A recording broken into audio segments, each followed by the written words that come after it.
तो देखिए आप लोग के सामने ग्रेविटेशन का पहला क्वेश्चन हम लोग देखने जा रहे हैं।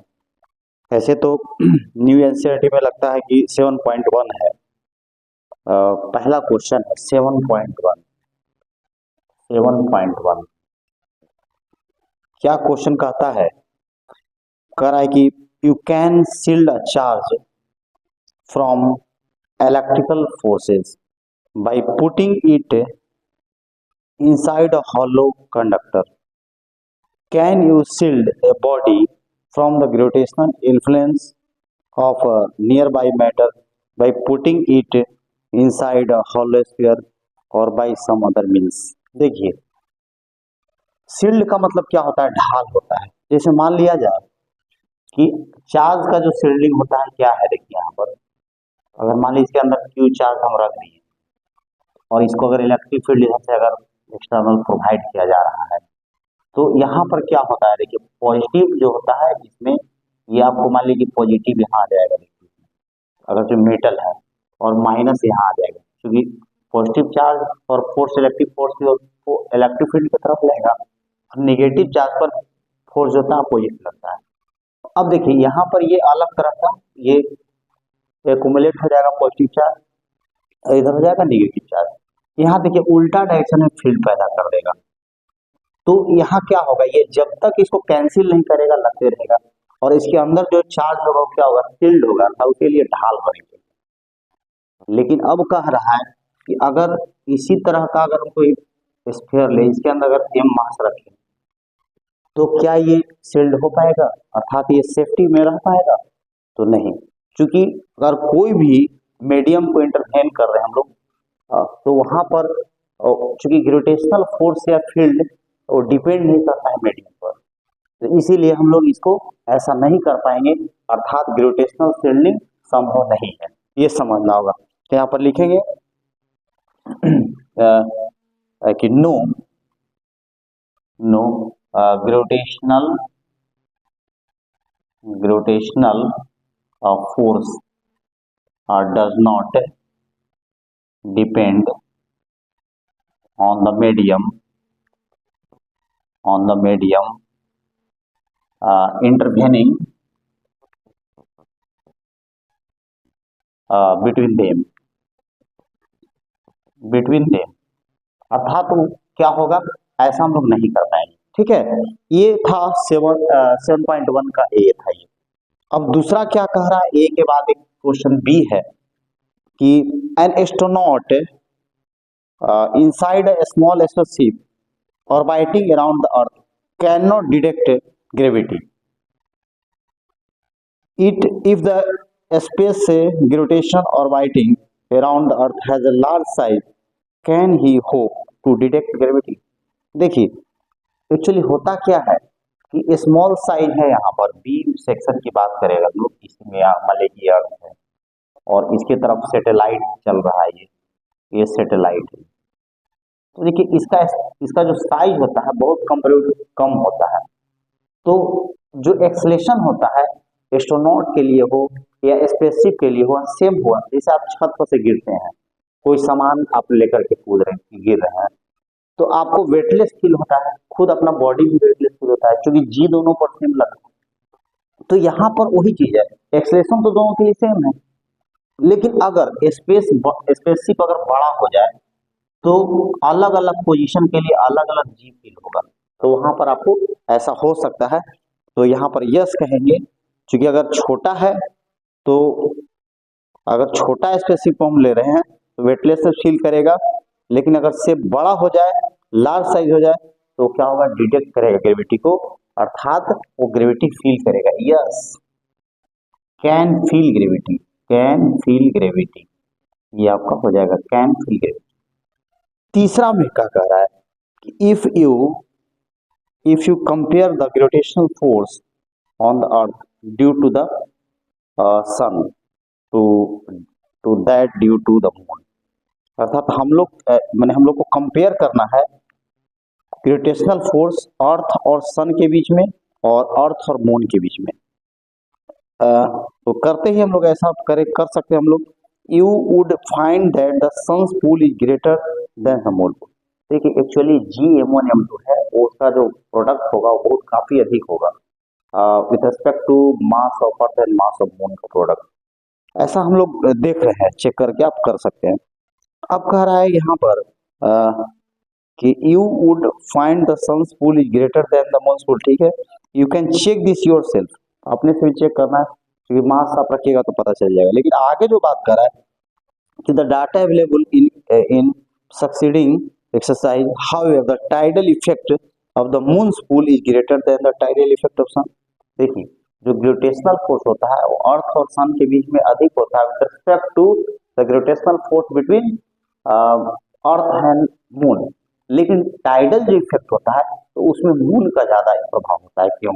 तो देखिए जो टाइडल इफेक्ट होता है, टाइडल जो फोर्स होता है, सी में याद रखना होगा आपको, जो टाइडल फोर्स होता है वो प्रोपोर्शनल टू 1 बाई डिस्टेंस का क्यू होता है।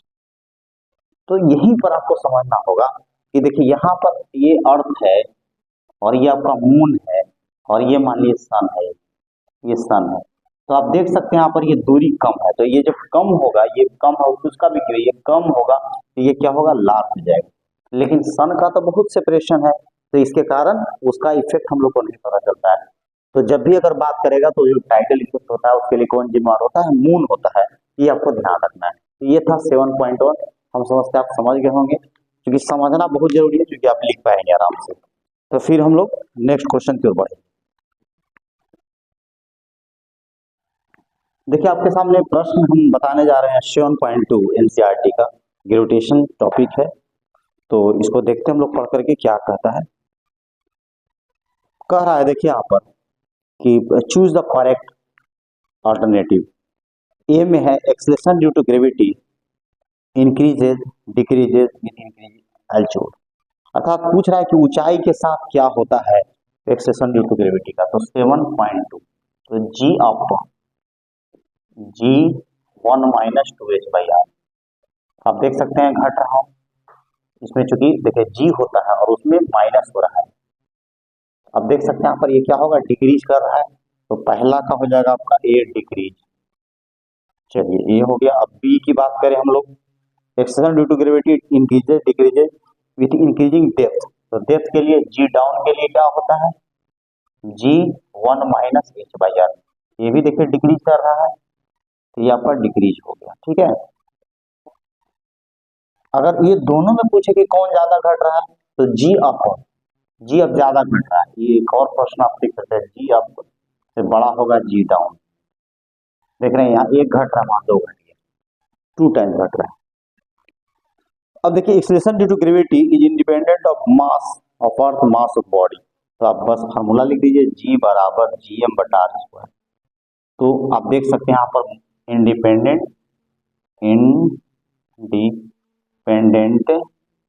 From the mass of body, mass of body आप देख सकते हैं, लेकिन मास ऑफ अर्थ तो है यहाँ पर। तो ये सी हो गया। डी में क्या है, द फार्मूला माइनस जी, देखिए फार्मूला दिया हुआ minus G1 minus 1/r2 minus 1/r1 ये दिया हुआ।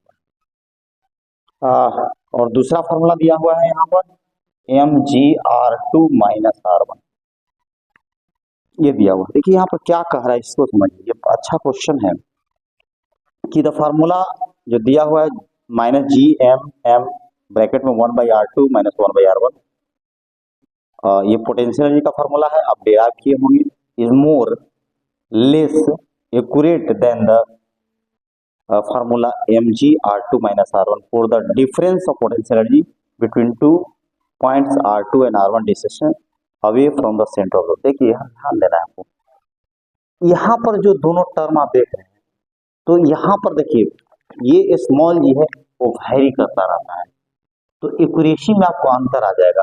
तो ये ज्यादा एक्यूरेट होगा, ये मोर एक्यूरेट होगा, है ना, इतना मोर एक्यूरेट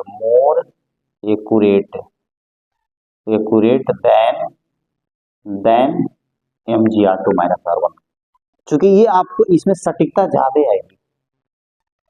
क्योंकि आपको याद होगा पोटेंशियल एनर्जी -GMA/r होता है, तो ये आपको सटीक आएगा, लेकिन जी होने के कारण ये इसीलिए बहुत शॉर्ट हाइट होता है, तब हम लोग इसको लगाते हैं। तो इसीलिए कभी भी इसका प्रयोग हम लोग ज्यादा, अगर थोड़ा ज्यादा सेपरेशन हो तो नहीं करेंगे, ये ज्यादा एक्यूरेसी मेंटेन करेगा, तो मोर एक्यूरेट होगा ये। ठीक है, तो ये था 7.2। बस रीजन समझ जाना है।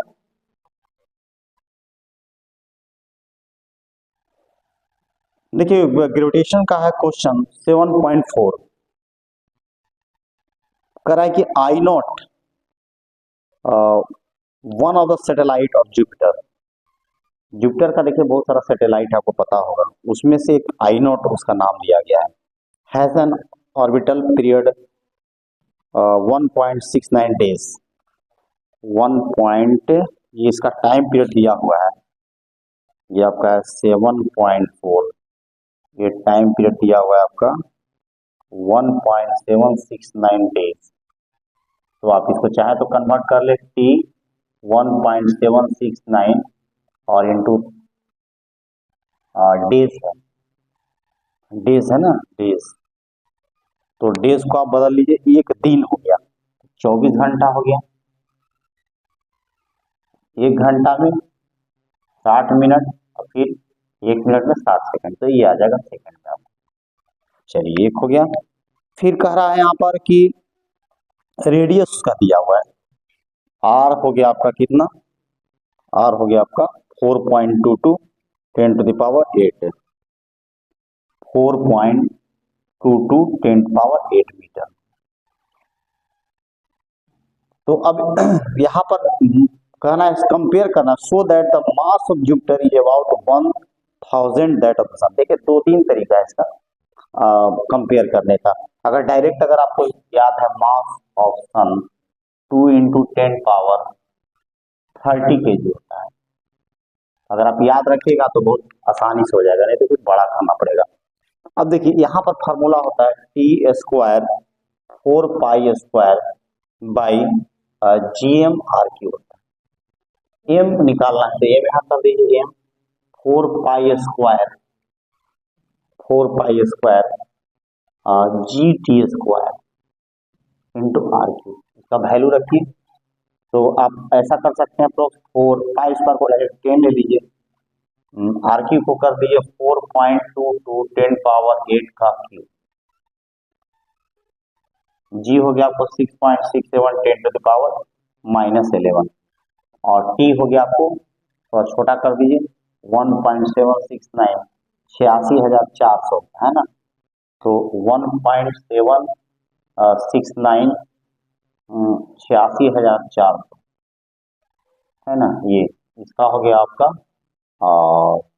क्यू, ये स्क्वायर हो जाएगा। तो आप इसको कीजिए आराम से, पावर को एक साथ कर लीजिए पहले,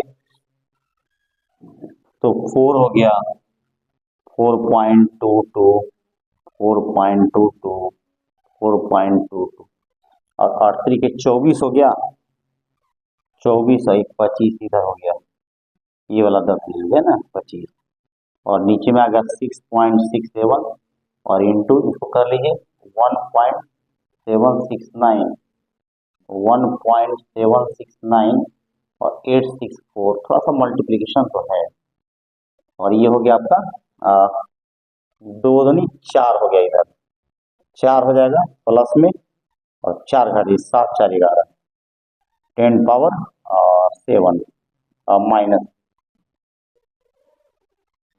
तो अगर आप इसको कैलकुलेटर में डालेंगे, अगर सॉल्व कीजिएगा तो लगभग आ जाएगा, आपको करके देखिए एकदम एग्जैक्ट आ जाएगा 3.23 रफली करके 27 kg आता है।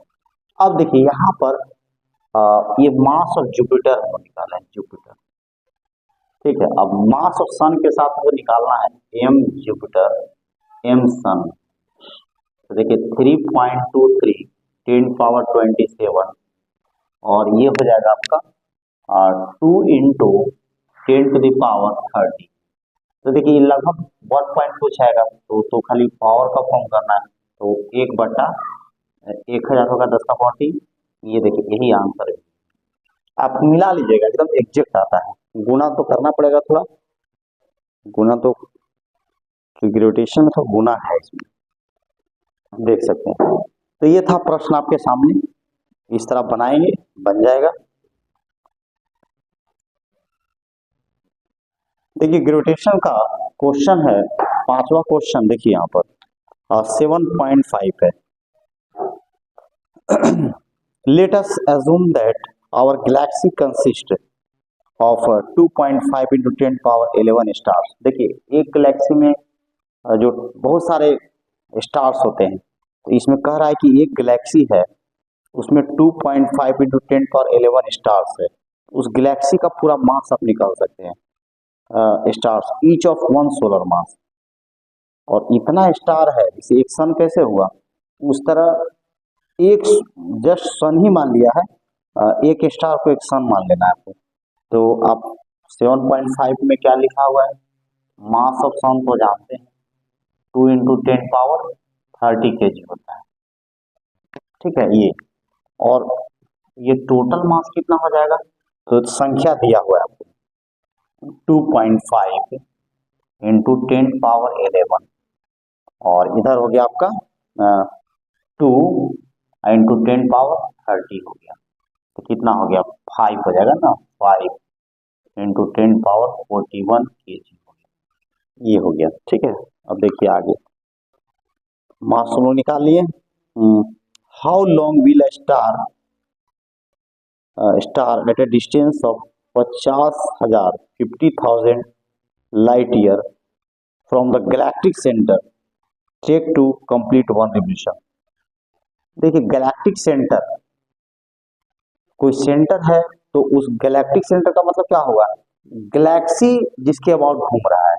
जैसे कहने का मतलब है, जैसे यहाँ पर कि सपोज कीजिए कि यहाँ पर बहुत सारा स्टार्स का जमा है, 10 to the power 11 स्टार्स है, इसके अंदर स्टार्स है, बहुत सारा छोटा छोटा छोटा स्टार्स है, सबका अलग अलग मोशन होगा, ये अलग मोशन में है, ये अलग मोशन में है, ये अलग मोशन में है, ठीक है, ये अलग मोशन में है, अलग अलग सबका मोशन है, सबका इलिप्टिकल ऑफ मोशन है।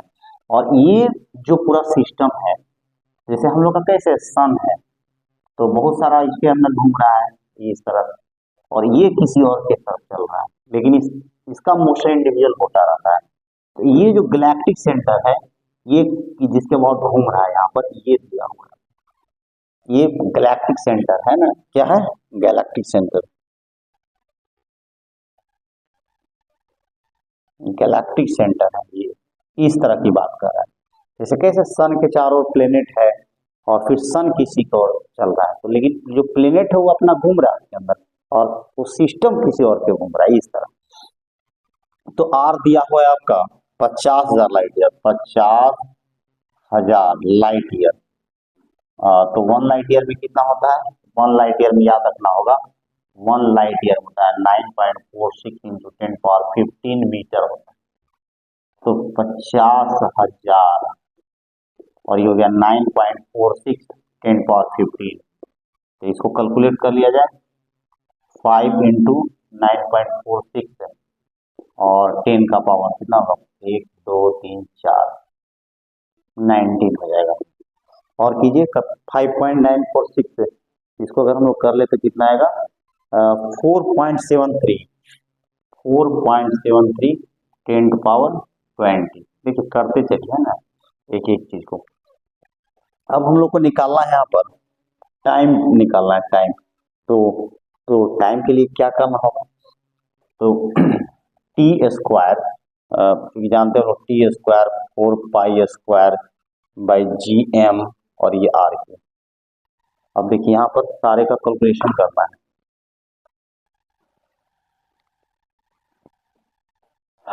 टाइम निकालना है आपको, है ना, टाइम निकालना है। तो इसको अच्छे से क्या निकालना है, टाइम ही निकालना है, हाउ लॉन्ग, ठीक।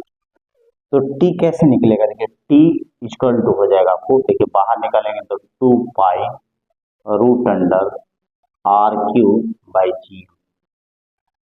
अब देखिए आर क्यू को करना होगा, सबको अलग अलग कर लीजिए, आर क्यू कितना होगा 4.73 10 to the power 20 का क्यू, तो आर क्यू कितना हो जाएगा आपका तो ये तो खैर 60 हो जा रहा है, लेकिन 4.73 है, तो आर क्यू को जब करेंगे तो आ जाएगा 1.05 into 10 to the power 62 meter cube हो जाएगा। अब बच गया जीएम, तो जीएम 6.67 10 टू द पावर -11, और एम हो गया आपका कितना 5 इंटू 10 टू द पावर 41, इसका करना है। तो 41 है ना, तो ये 30 तो हो जाएगा, 30 हो गया, और इसको मल्टीप्लाई कर दिया, ये आपका जाएगा 6.6, तो जीएम का ये 3.35 आ जाएगा, 3.35 10 टू द पावर 31 ये आ जाएगा। अब इसमें रखिए 2 और ये होगा 3.14, और इसके अंदर डाल कितना होगा 1.05 10 टू द पावर 62 और 3.35 10 पावर 31, ये हो गया ना। बच्चों को कैलकुलेशन में दिक्कत होता है, इसलिए कैलकुलेट करके हम लोग को डालना पड़ रहा है। टी इक्वल टू हो जाएगा आपका 6.28, और देखिए यहाँ तो 31 हो जाएगा आपका डायरेक्ट, इसको हम लोग कर लें, हाँ 1.0 पर देखिए ये था, इसको कर लें हम लोग 31 हो जाएगा ना, 62 में से डायरेक्ट 3 हो गया, 10 को उधर कर लीजिए 10.5 और 3.35 रहने दें, तो ये हो जाएगा आपका 10 पावर 15 ये है ना। तो देखिए यहाँ पर ध्यान दीजिए, कुछ एक से अधिक आएगा ये, तो लगभग हम लोग इसको अगर पूरा कैलकुलेट कर ले, लगभग ऐसे तो 10 का पावर 16 ऑर्डर का आ रहा है, लेकिन अगर पूरा एग्जैक्ट करेंगे आप लोग कैलकुलेट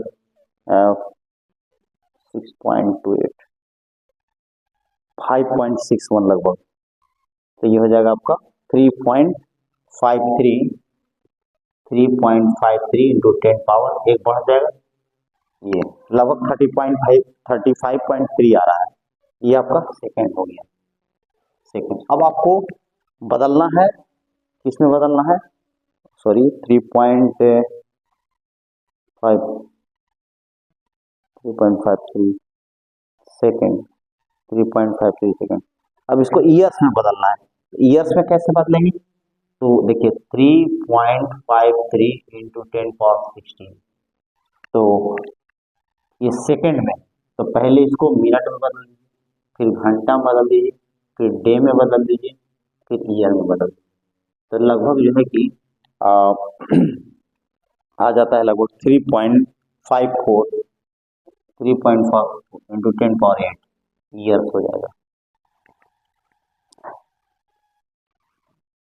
3 तरीके 9, यहाँ पर आ जाएगा लगभग कितना आ जाएगा, कैलकुलेट करके देखिए लगभग इसको हम लोग 3 तरीके 9 3 1.73 करके आप देखेंगे तो आ जाएगा, लगभग लगभग आपको आ जाएगा ना 5.6। तो था ये, देखिए क्वेश्चन, आप पूरे सवाल को बनाइएगा, यहाँ पर थोड़ा सा देखिएगा कैलकुलेट करके, लेकिन फाइनली वो आ जाता है, या आप ऑर्डर में लेके भी चल सकते हैं, लेकिन हमने प्रयास किया है कि पूरा कैलकुलेट कर दे, पूरा क्वेश्चन को समझा दे, क्वेश्चन समझाने का प्रयास किया गया है। अब देखिएगा अगर कोई प्रॉब्लम हो इसमें तो फिर लिखिएगा। चलिए थैंक्स। देखिए आपके सामने क्वेश्चन है 7.6, चूज द करेक्ट अल्टरनेटिव, आपको सही चीज चुनना है। पहला में क्वेश्चन है, ए में 7.6 का ए दिया गया क्वेश्चन में, देखिए पढ़िए इसको, क्वेश्चन को पहले, if the zero of potential energy is at infinity, अर्थात इनफाइनाइट अगर हाइट हो तो पोटेंशियल एनर्जी क्या होगा। यू का फॉर्मूला जानते हैं, -Gm/r, तो अगर ये इंफिनिटी हो जाएगा तो ये जीरो हो जाएगा, फिर यहाँ तक सही है। अब कराए कि the total energy of an orbiting satellite is negative of its kinetic और पोटेंशियल एनर्जी, बताना है कि जो टोटल एनर्जी होता है वो निगेटिव होता है, किसका निगेटिव होता है, काइनेटिक का या पोटेंशियल का।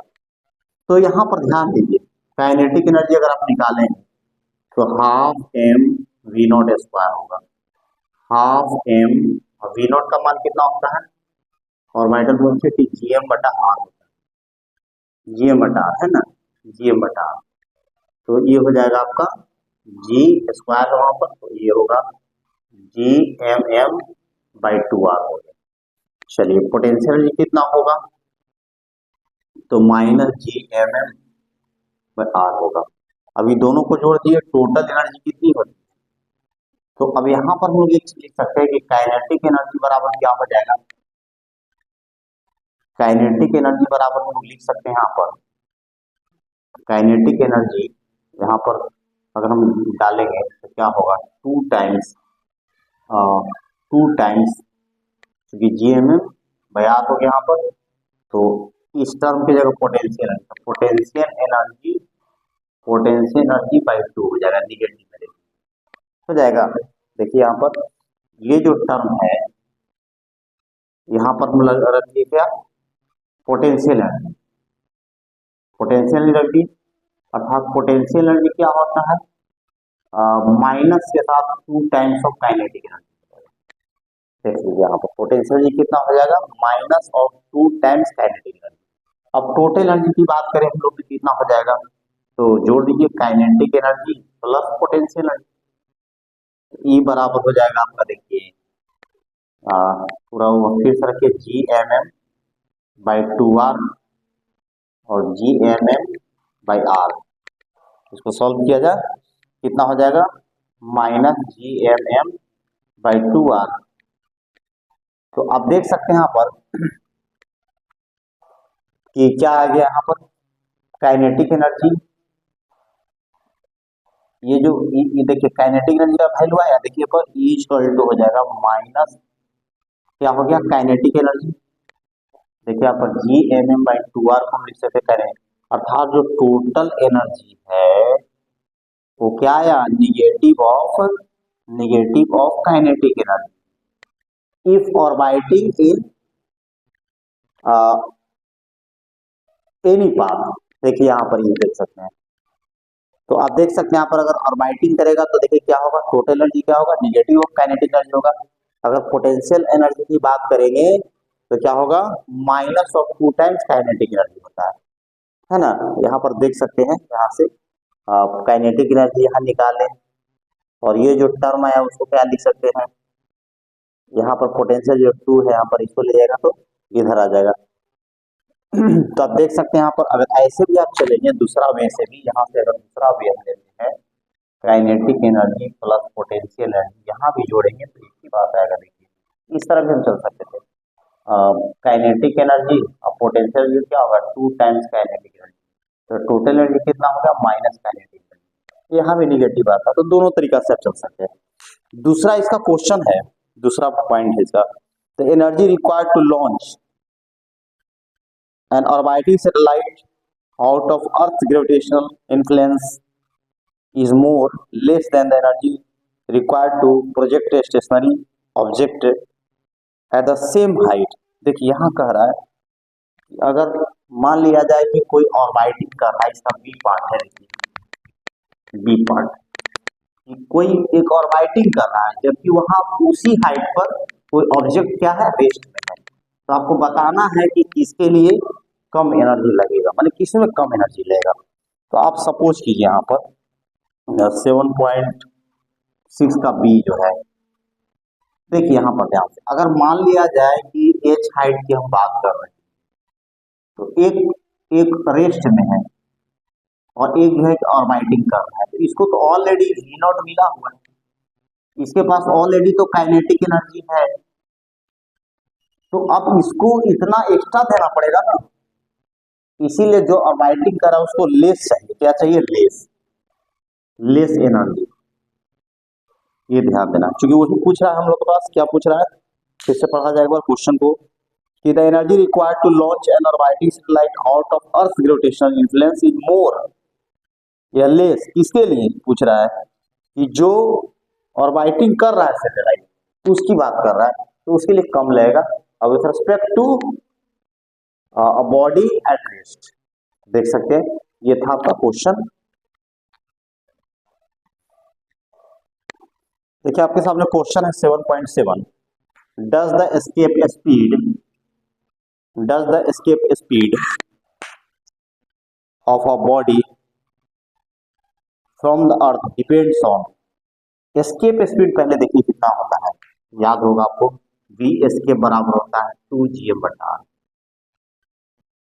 पहला में कह रहा है depends on mass of the body, mass of the body. तो आप देख सकते हैं यहां पर नहीं करेगा। बी में आइए, देखिए मास ऑफ द बॉडी इसमें नहीं है टर्म में। The location from where it is projected. अब देखिए मान लीजिए कि लोकेशन की बात कर रहे हैं, अर्थ ले लिए, ईस्ट है, वेस्ट है, नॉर्थ है, साउथ है। आप जानते हैं यहाँ पर कि जी मैक्सिमम होता है, यहाँ जी मिनिमम होता है। अलग अलग लोकेशन से करेंगे हम लोग तो जी वैरी करेगा, लेकिन जी वैरी करेगा आप समझिए यहाँ पर जी टर्म नहीं है, small g, acceleration due to gravity की बात हो रही है। ये है आपका यूनिवर्सल ग्रेविटेशनल कांस्टेंट है, जो कि कांस्टेंट रहता है, तो ये इस पर भी नहीं करेगा। चलिए सी में बात करते हैं, द डायरेक्शन ऑफ प्रोजेक्शन। तो डायरेक्शन जो एंगल तो है नहीं, तो चलिए भी नहीं होगा। अब डी नंबर देखिए क्या कह रहा है कि the height of location from the. अब देखिए हाइट रहेगा तो फिर आपको अंतर पड़ेगा, क्योंकि देखिए इधर g का वैल्यू घटता है, g ऊपर जाएंगे अगर g अप बराबर होता है g1 - 2h/r। ऊपर में जब ऊपर ज्यादा हाइट से करेंगी तो आपको कम एनर्जी की आवश्यकता होगी, क्योंकि वहां पर ग्रेविटेशन क्या होगा, ग्रेविटेशन फोर्स क्या होगा, कम हो जाएगा। तो ये आपका ऑप्शन नंबर डी करेक्ट होगा। आप इस तरह इस क्वेश्चन को डील कर सकते हैं, समझ सकते हैं। आपके सामने क्वेश्चन है 7.8। 7.8 देखिए क्वेश्चन क्या कह रहा है कि अ कॉमेट, यहां पर क्वेश्चन दिया हुआ, a comet orbits the sun in highly elliptical orbit. जो कॉमेट है सन के अराउंड क्या हो रहा है, ये सन है इलिप्टिकल ऑर्बिट में ये घूम रहा है इस तरह, ठीक है। तो does the comet have a constant linear speed. देखिए आपको पता होगा कि सन के जब नजदीक आएगा, ये सन के जब नजदीक होगा तो ग्रेविटेशनल फोर्स ज्यादा होगा, है ना। उसमें स्पीड क्या होगा, यहाँ पर इसको और थोड़ा नजदीक बना देंगे। जब नजदीक रहता है तो स्पीड ज्यादा होता है, और जब दूर रहता है तो स्पीड कम होता है। v1 आपका v2 से अधिक होगा, जितना क्लोज होगा उतना स्पीड ज्यादा होता है। देखिए तो स्पीड में तो वेरिएशन हो गया, तो ये आपका नहीं होगा, एक गड़बड़ हो गया। बी करा, बी में कि angular speed omega equal to क्या होता है, v/r। आप देख सकते हैं बी वेरी कर रहा है, आर भी वेरी कर रहा है, तो ये भी नहीं होगा। तो ये देख रहे हैं यहाँ पर, ये r1 की बात करें, r1 हो गया, ये r2 हो गया, देखिए दोनों वेरी कर रहा है। तो ऐसा नहीं कि इसका रेशियो कांस्टेंट रहता है, तो ये भी नहीं होगा, ठीक है। ठीक है, अब हम लोग चलते हैं आगे सी में, एंगुलर मोमेंटम। सी में देखिए एंगुलर मोमेंटम क्या होता है, आई ओमेगा या mvr। मास तो फिक्स हो गया। अब देखिए यहाँ पर v और r का प्रोडक्ट जो है सेम रहता है। जैसे केपलर्स जो थर्ड लॉ है वो हर जगह लगेगा, कॉमेट हो या कोई भी एस्ट्रोनॉमिकल बॉडी हो जो कि सन के चारों तरफ ऑर्बिटिंग कर रहा है। क्या है वो, कि the line joining from sun to the line joining from sun to the comet या कोई satellite shifts out equal area in equal time. ये समझ, अगर डेल्टी यहाँ और यहाँ बात कर रहे हैं तो v और r का प्रोडक्ट सेम होता है। ये जो यहाँ का एरिया वी आर से मिलेगा तो क्या होगा, सेम होगा वहां पर। तो ये आपका फिक्स होता है, ये सही है, ये कांस्टेंट रहेगा, ये कांस्टेंट होता है, कांस्टेंट होता है। किसके आधार पर, केपलर्स सेकंड लॉ जो कि प्रूफ किया हुआ है ऑलरेडी। अब देखिए अगला जो क्वेश्चन है, अगला जो इसे पूछ रहा है, काइनेटिक एनर्जी कांस्टेंट रहेगा। डी में काइनेटिक एनर्जी की बात कर रहा है तो आप देखिए यहाँ पर काइनेटिक एनर्जी का फॉर्मूला क्या होगा, हाफ एम डी स्क्वायर। भी जब फिक्स नहीं है, कांस्टेंट नहीं है, तो कैसे रहेगा, ये भी गया। पोटेंशियल एनर्जी, खैर पोटेंशियल तो आप देख सकते हैं हाइट चेंज हो रहा है, हाइट चेंज हो रहा है का मतलब कि सेपरेशन वहां से चेंज हो रहा है, तो ये भी नहीं होगा। लेकिन टोटल एनर्जी की बात करें अगर हम लोग, तो टोटल एनर्जी क्या होगा, kinetic energy plus potential energy, ये आपका कांस्टेंट रहेगा। क्योंकि अगर सिस्टम है करो तो एनर्जी क्या होगा, कंजर्व रहेगा, ये ध्यान देना है।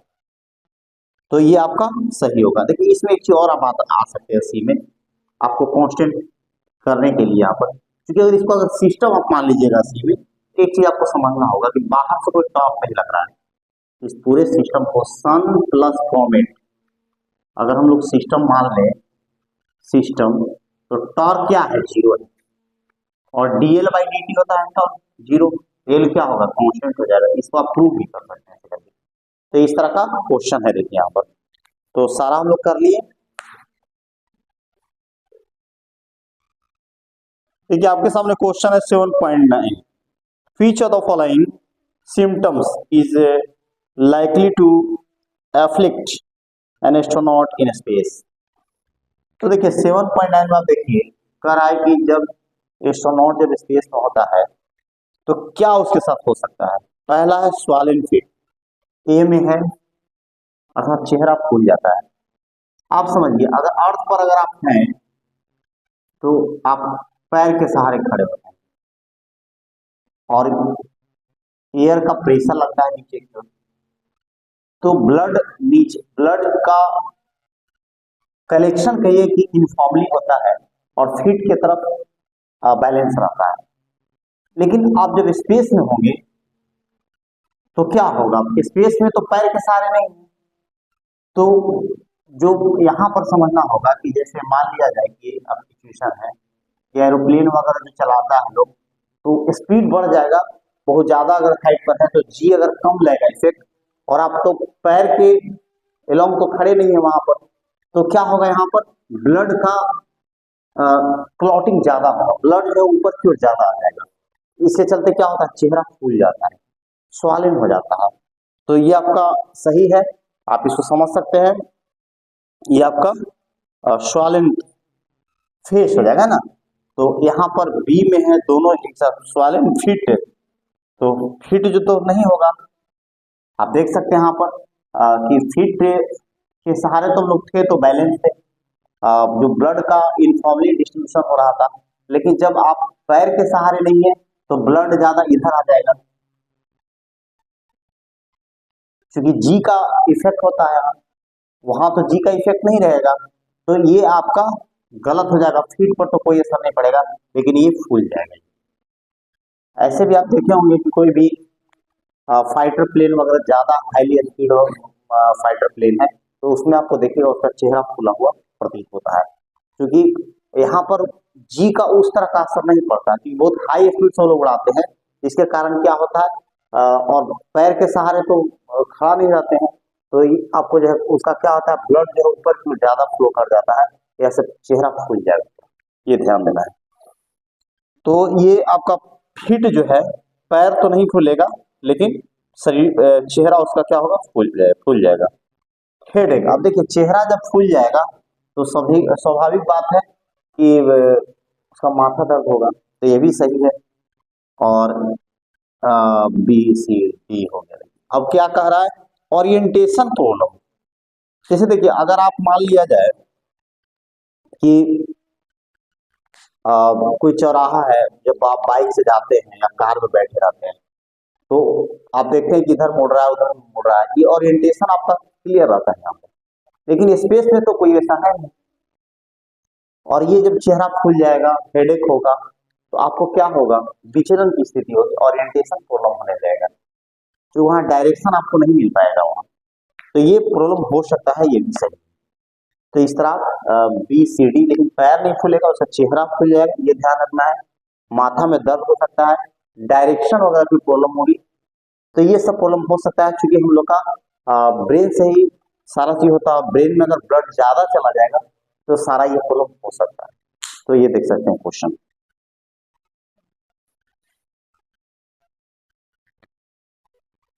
7.10. In the following exercise, choose the correct answer from the among the given ones. The gravitational intensity at the center of a hemisphere cell at uniformly mass density has the direction indicated by the arrow. देखिए यहाँ पर आपको gravitational intensity की बात कर रहा है। ये देखिए पहला फिगर दिया हुआ है, ये इस तरह है, यूनिफॉर्मली मास डेंसिटी इस तरह देख रहे हैं। अब यहाँ पर बहुत सारा डायरेक्शन दिखाया हुआ है आपका, ऐसे दिखाया हुआ है, ये है और ये नीचे की ओर जो है सी है, इधर ए है, इधर आपका बी है।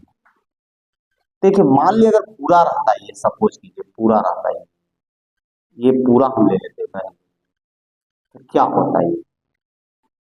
अगर पूरा होता देखिए तो ये आपको इधर लगता है, ये भी इधर लगता है, इधर लगता है इंटेंसिटी, यहाँ तो है ये मास, तो इधर लगेगा, ये इधर लगेगा।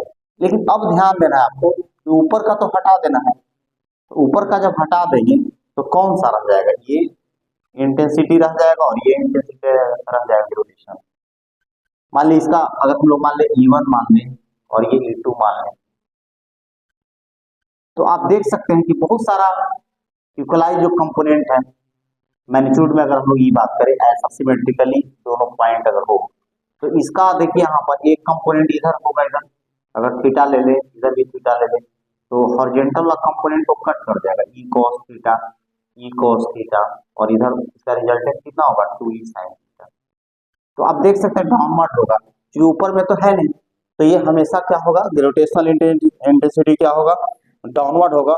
और चुनना है आपको तो कौन पॉइंट होगा, तो ये इधर कौन सा पॉइंट दिखाया था सी, तो ये आपका सी हो जाएगा। आप देख सकते हैं, बड़ा ही इंपॉर्टेंट क्वेश्चन है ये।